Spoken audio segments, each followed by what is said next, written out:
ముందుగా పొటాటోస్ని కుక్కర్లో వేసుకొని ఉడికించుకోవాలి. నేను 3 పొటాటోస్ తీసుకున్నాను. ఇక్కడ ఇట్లా చిన్నగా ముక్కలు కట్ చేసేసుకొని ఉడికించుకున్నాను. తర్వాత ఈ స్కిన్ అంతా పీల్ చేసేసుకోవాలి.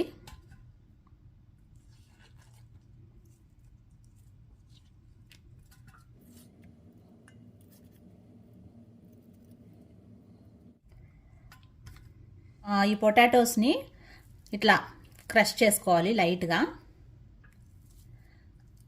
మరి మెత్తగా కాకుండా కొంచెం చిన్న చిన్న ముక్కలుగా ఇట్లా ఉండేటట్లుగా ఇట్లా క్రష్ చేసుకోవాలి.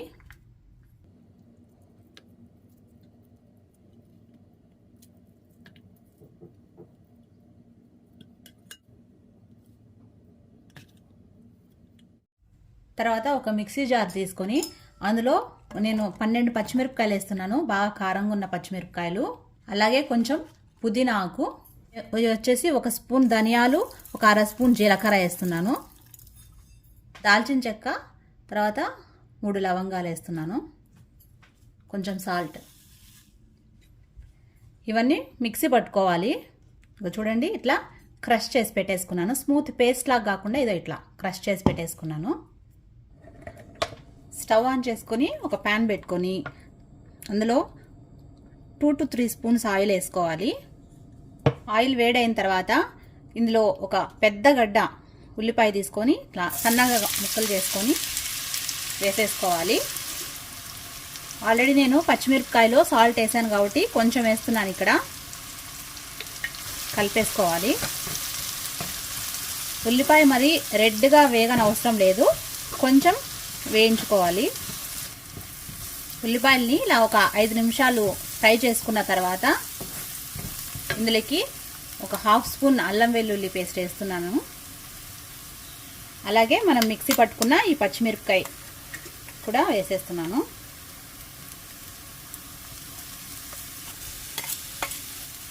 కొంచెం పసుపు వేస్తున్నాను. అన్నీ పచ్చి వాసన పోయే వరకు ఫ్రై చేసుకోవాలి. ఇలా ఫ్రై చేసుకున్న తర్వాత ఇందులోకి మనం ముందే స్మాష్ చేసి పెట్టుకున్న పొటాటోని వేసుకోవాలి.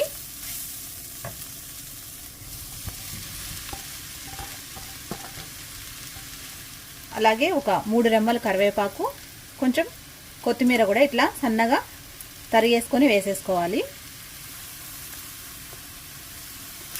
అంతా బాగా కలిపేసుకొని స్టవ్ ఆఫ్ చేసేసుకోవాలి. అంతా బాగా కలుపుకున్న తర్వాత సాల్ట్ చెక్ చేసుకోండి. సాల్ట్ ఏమైనా సరిపోకపోతే కొంచెం యాడ్ చేసుకోండి. తర్వాత స్టవ్ ఆఫ్ చేసేసి ఈ మిశ్రమాన్ని ఏదైనా ఒక ప్లేట్లోకి ట్రాన్స్ఫర్ చేసేసి కొంచెం చల్లారనివ్వండి. నేను ఈ ప్లేట్లోకి ట్రాన్స్ఫర్ చేసేసి కొంచెం చల్లారి పెడుతున్నాను. కొంచెం చల్లారిన తర్వాత ఇవి చిన్న చిన్న ఉండలు చేసి పెట్టుకోవాలి. ఇలా చిన్న సైజు ఉండలు చేసి పెట్టుకోవాలి.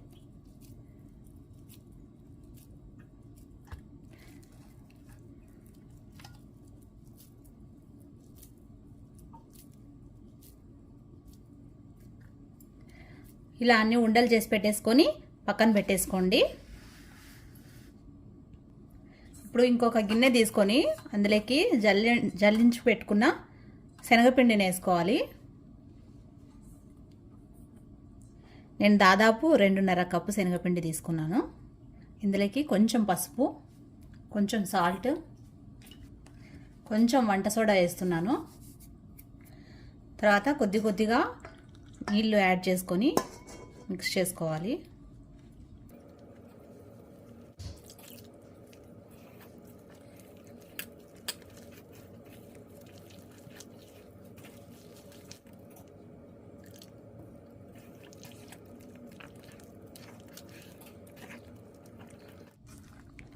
ఉండలు లేకుండా బాగా మిక్స్ చేసుకోవాలి.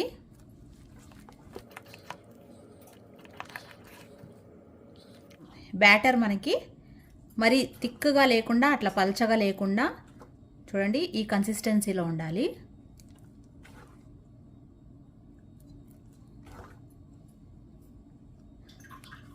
ఈ మిక్స్చర్లో సాల్ట్ కూడా సరిపోయిందో లేదో ఒకసారి చెక్ చేసుకోండి. సరిపోకపోతే మళ్ళీ ఇంకొంచెం యాడ్ చేసుకొని బాగా కలిపేసుకోండి. తర్వాత ఇది ఈ ఆలు మిక్స్చర్ని ఒక్కొక్కటిగా ఇందులోకి వేసుకోవాలి. తర్వాత ఒక స్పూన్ తీసుకొని ఈ బ్యాటర్ని ముంచేసేసేయండి. ఇలా ముంచేసేసుకొని ఇట్లా తీసుకోండి. ఇప్పుడు బాగా వేడిగా కాసుకున్న ఆయిల్లో డీప్ ఫ్రై చేసుకోవాలి. ఆల్రెడీ ఆయిల్ ఇక్కడ హీట్ చేసి పెట్టుకున్నాను. సో ఇందులోకి ఒక్కొక్కటిగా వేసేసుకుంటున్నాను.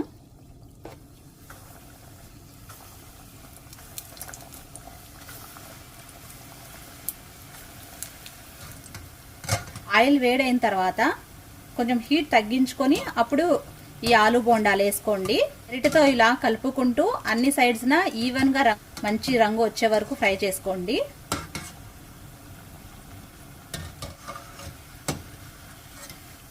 ఇలా మంచి రంగు వచ్చిన తర్వాత తీసి ఒక ఇట్లా టిష్యూ పేపర్లో వేసేసుకోండి.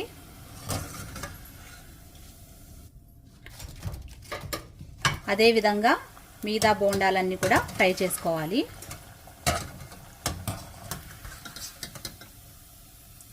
వేడిగా ఉన్నప్పుడు తినండి. స్పైసీగా, కారంగా, సూపర్ టేస్టీగా ఉంటాయి. మీరు కూడా ఒకసారి ఆలు బోండాల్ని ఈ పద్ధతిలో ట్రై చేసి చూడండి. మీకు ఈ రెసిపీ నచ్చినట్లయితే ప్లీజ్ లైక్ చేయండి. మరిన్ని అప్డేట్స్ కోసం ఈరోజు మా ఇంట్లో ఛానల్ని సబ్స్క్రైబ్ చేసుకోండి. Thank you for watching.